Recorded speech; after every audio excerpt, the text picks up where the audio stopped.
De alguns anos para cá, o mundo passou a falar cada vez mais de aquecimento global. A elevação do nível dos oceanos, o surgimento de desertos, o aumento de furacões, tufões e ciclones são notícias em todos os jornais. Mas quais são as consequências no Brasil? É isso que essa série vai discutir nas próximas 5 semanas. Se as mudanças climáticas parecem ainda distantes de todos nós brasileiros, isso é apenas uma impressão. As consequências estão cada vez mais evidentes e mais próximas.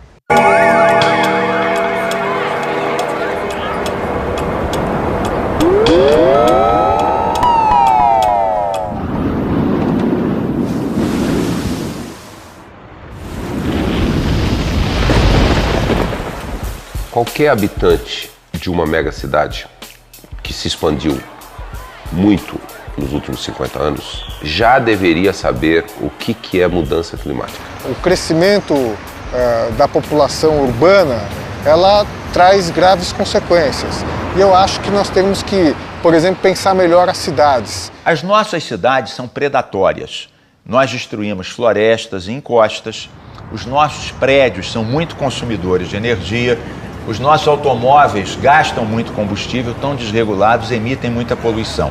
O chuveiro elétrico é um horror e hoje em dia ele paga menos imposto do que o equipamento solar.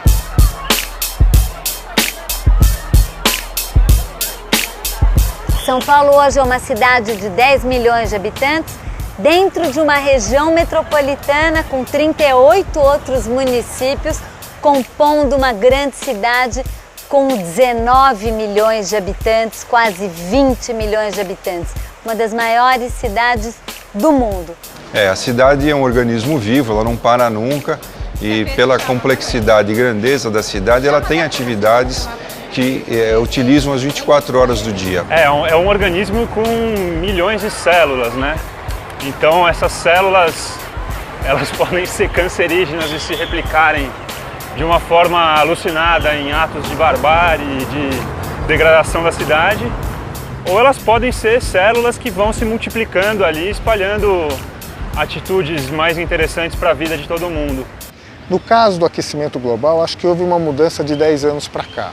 Porque há 10 anos atrás, a gente falava em aquecimento global, a gente já falava como se fosse uma coisa que iria ocorrer 50 anos depois. E o que a realidade está demonstrando, surpreendendo inclusive a comunidade científica, é só olhar o degelo do Ártico e parte da Antártica, que nós estamos vivendo já o problema do aquecimento global. Se nós pegarmos um dia sem nuvens, com bastante radiação solar, por exemplo, um dia típico de primavera, a temperatura do centro pode ser 5, 6 graus mais quente do que na periferia. Então, isso é uma tremenda mudança climática.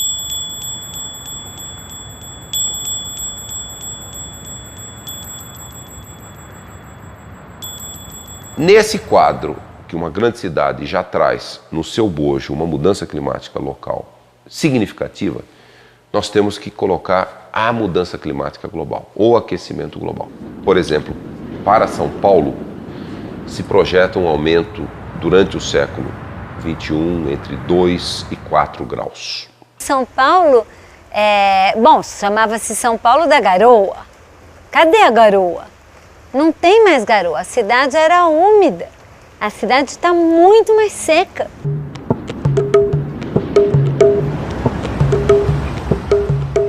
O número de dias com chuvas muito fortes, hoje, nessa década, no sudeste e no sul do Brasil, é muito maior, é 25% maior do que o número de dias com chuvas muito fortes 50 anos atrás. No futuro, se projetam que as tempestades serão mais severas. Chuvas intensas de verão, de primavera, são o principal fator de desastre natural no Brasil, o principal fator de desastre natural no Sudeste, em particular nas grandes cidades. Se, por conta de mudanças climáticas, a intensidade dessas chuvas aumentarem, nós vamos ter problemas muito sérios de drenagem na cidade de São Paulo. Vão ser bairros inteiros que vão ficar debaixo d'água e realmente nós não temos nenhum preparo, de fato, para uma situação como essa hoje na cidade de São Paulo? As consequências já existem hoje. Por que São Paulo tem enchente? Porque nossos rios foram todos ocupados. As áreas de várzeas foram impermeabilizadas. A marginal do Tietê, por exemplo, é um absurdo, totalmente retificada para dar prioridade ao reizinho de 4 rodas e agora tem enchente. As cidades brasileiras, elas não estão preparadas nem para os eventos climáticos de hoje, que de certo modo eles já refletem as mudanças climáticas do aquecimento global.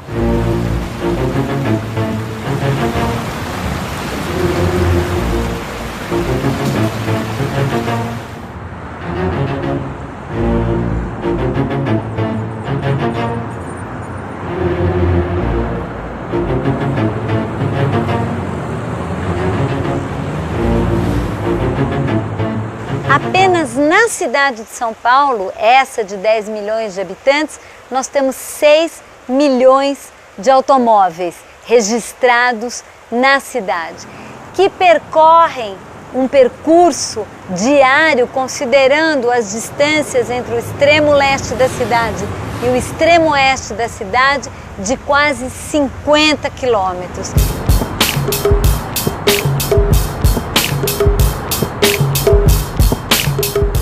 E no caso de São Paulo é muito curioso, porque a cidade, nos anos 70, estava extremamente poluída pela poluição industrial.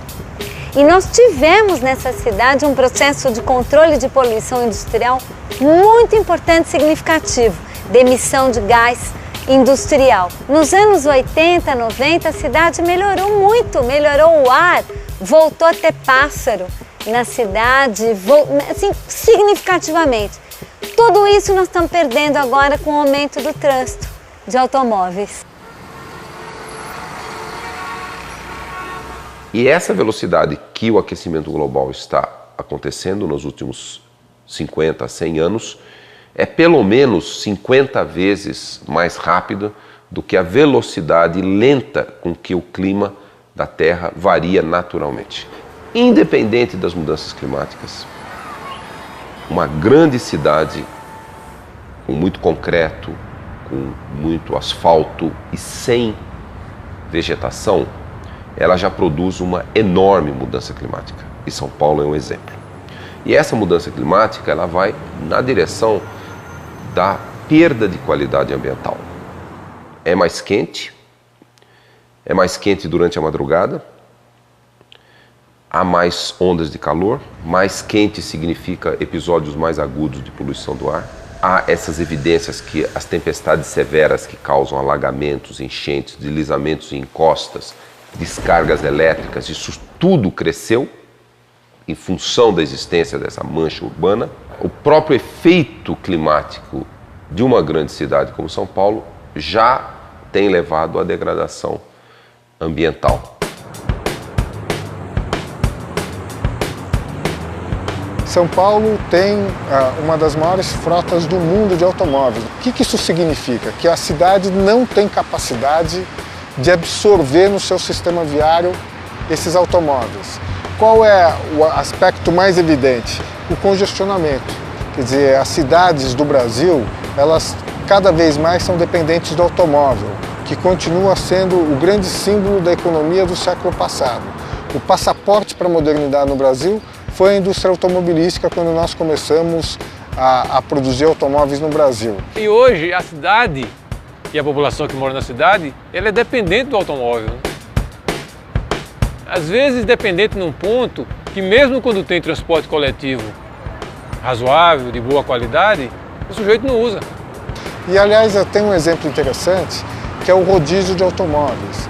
O rodízio de automóveis foi suspenso há um ano atrás pelo prefeito durante as férias. E o caos na cidade foi tão grande que a população pediu a volta do rodízio. São Paulo é uma cidade bastante grande, muito extensa, é a terceira ou quarta cidade do mundo. Nós temos 45 mil vias na cidade e 15 mil quilômetros de via.